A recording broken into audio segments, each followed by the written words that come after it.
Sednout. To je služba? Tak pojďte někdo dobrovolně. Chyběla. Třeba ty. Já jsem v první třídě chyběla taky na písmenko a umím ho. Tohle si psát nemusíte, to na testu nebude. Říkala jsem, že se máte naučit všechno. Já mám času dost. Pohni si, nemáme na to celý den.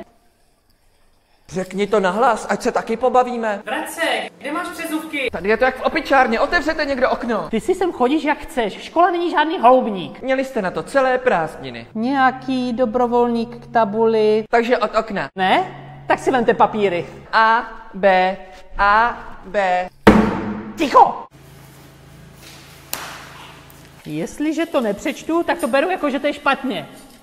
Tady se zas někdo nepodepsal. I kdybych tě o půlnoci probudila, tak to musíš umět, jako když bičem mrská. Nejez tu svačinu, nebo ti s ním. Nehoupej se na té židli, si rozbiješ hlavu a mě zavřou. Za 45 minut žízní nezemřeš. Držujete sami sebe, já mám času dost. A za dveře. Vyhoď tu žvíkačku do koše.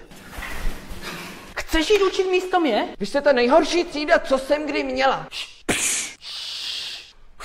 Ty neběhej mi tady. Dneska máme 6., takže k tabuli půjde... Kučavíková.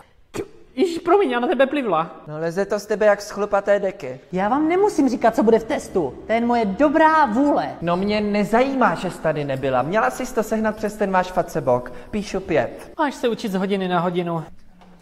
Se s tím zase... Neruším vás? Milane, pojď mi to prosím tě zapnout. Já si tady připadám jak na zvláštní škole. Děcka, já nevím, čemu vy se furt smějete dneska. Zvoní pro učitele, ne pro vás. To mě nezajímá, že zvoní, hodinu končím já. Tomu říkáte smazaná tabule? Oficiální trička Viral Brothers najdete na trikátor.cz/Viral Brothers. Ale jestli mi ty trička budete nosit do školy, tak já vám je zabavím a dostanete je až na konci školního roku.